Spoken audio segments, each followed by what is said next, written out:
Selamat pagi, salam sejahtera.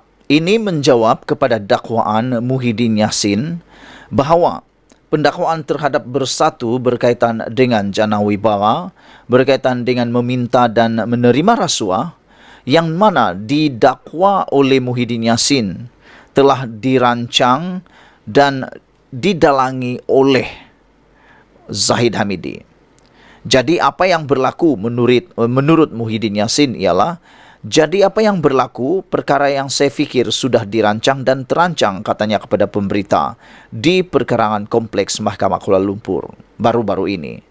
Muhyiddin seterusnya berkata dalang itu diusahakan oleh Barisan Nasional dan PH yang tidak senang dengan sokongan rakyat terhadap Perikatan Nasional yang semakin kuat pada PRU 15 lalu.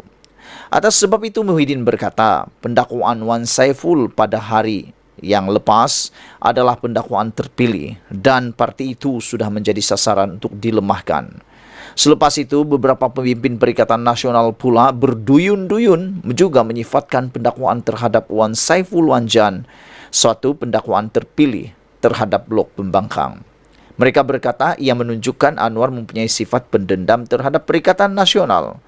Malah Wan Saiful sendiri menyifatkan pendakwaan terhadapnya adalah sesuatu bentuk pendakwaan terpilih.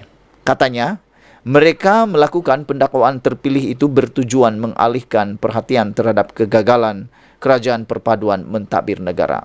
Ops, sekejap. Ini saatnya kita menjawab tomahan yang tak tepat ini. Ini masanya kita menjawab apa yang sedang berlaku ini. Sebenarnya kita mulakan dengan hoi hoya hoi. Ini lagu untuk penyamun. Hoi hoya hoi, hoi hoya hoi. Kita semua penyamun. Dia bilang kan, kamu pernah dengar lagu tu? Pernah dengar, bagus. Jangan jadi penyamun sudah. Atas apa alasan sekalipun cubaan untuk membela Wan Saiful yang telah didakwa baru-baru ini atas dakwaan meminta dan menerima rasuah, baik yang dikatakan didalangi Zahid Hamidi ataupun pendakwaan terpilih atau mendendam Anwar atau apa saja. Satu hakikat yang semua kita harus tahu, yang semua orang harus sedar, ialah atas apapun alasan anda, ialah kita perlu sedar ada kesalahan atau pelanggaran undang-undang telah dilakukan oleh Ketua Penerangan Bersatu itu. Saya ulang sekali lagi, karena orang kata ini dibuat-buat. Sebenarnya, mana satu yang dibuat-buat? Bukan dibuat-buat. Ini bukan pendakwaan yang direka-reka-reka. Bukan. Kerana, saudara, memang ada kesalahan yang dilakukan. Kesalahan dan pelanggaran undang-undang yang telah dilakukan oleh Ketua Penerangan Bersatu itu. Siapa suruh dia? Ini yang berlaku, yang mungkin ramai orang tak tahu. Fikir betul-betul. Dalam siasatan SPRM didapati bahawa Wan Saiful Wanjan telah pun menerima sebanyak RM6.9 juta daripada seorang tauke Cina yang dibantunya untuk mendapatkan projek jana wibawa itu.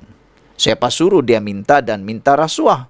Minta dan ambil rasuah sebanyak 6.9 juta daripada seorang tauke Cina yang dibantu untuk mendapatkan projek jana wibawa itu.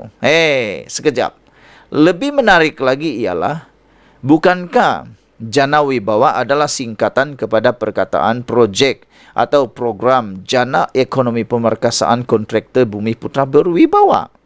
Tapi, sini persoalan besar. Bagaimana tauke syarikat yang berurusan dan memberinya wang rasuah RM6.9 juta untuk projek Central Spine Road serti ke persimpangan Lebuh Raya Pantai Timur itu bernama Lian Tan Chuan pula. Ini bukan Bumi Putra, ini bukan orang Melayu. Ini orang yang berbangsa lain. Tidakkah ini satu pengkhianatan kepada agenda ekonomi Bumi Putra? Lagi pula, persoalan kedua yang perlu dijawab mungkin oleh cyber trooper kah atau penyokong-penyokong kah yang tak percaya dengan kesalahan yang dilakukan, kesalahan yang telah disiasat dan telah pun didapati dan sedang dibicarakan sekarang ialah, tidakkah ini satu pengkhianatan? Persoalan dia lagi kemudian. Kenapa uang rasuah itu atau uang itu dimasukkan ke dalam akaun bank milik syarikat pribadinya sendiri? Ini menjadi persoalan. Kenapa uang rasuah itu dimasukkan ke dalam akaun bank milik syarikat pribadinya sendiri merujuk kepada Wan Saiful Wanjan? Kenapa duit RM6,9 juta itu masuk dalam akaun milik pribadi syarikat pribadi, bank milik syarikat pribadi sendiri Wanjan?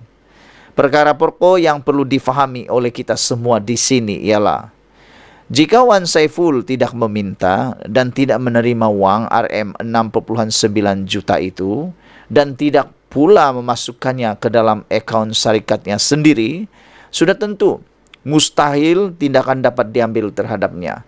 Apapun yang coba dirancang, katakanlah kalau memang ada rancangan, apapun yang coba mau dipilih, kalau katakanlah ada yang mau dipilih, apapun yang mau orang buat, kalau katakanlah ada orang mau buat, apapun yang orang nak buat jahat, kalaulah katakanlah mereka nak dibuat jahat, kalau tidak ada apa-apa kesalahan yang dibuat, semuanya ini tidak akan berlaku. Semuanya ini tidak akan berlaku. Perkara pokoknya mudah difahami. Jika Wan Saiful tidak meminta dan tidak menerima uang RM6,9 juta itu dan tidak pula memasukkannya ke dalam akaun syarikatnya sendiri, sudah tentu mustahil sesuatu tindakan dapat diambil terhadapnya. Bolehkah direka-reka tuduhan jika kesalahan tidak dilakukan oleh Wan Saiful sendiri? Itu yang menjadi persoalan besar. Lebih-lebih lagi, masuk pula duit itu dalam akaun syarikat pribadi Wan Saiful. Bolehkah ia dikatakan pendakwaan terpilih kerana dendam Anwar terhadap Perikatan Nasional atau didalangi Zahid Hamidi, sedangkan Wan Saiful sendiri didapati oleh SPRM telah melakukan kesalahan? Bukankah jika SPRM tidak mendakwa Wan Saiful, sedangkan ada kesalahan telah dilakukannya, maka itulah sebenarnya dinamakan pendakwaan terpilih? Saya nak ulang sekali lagi.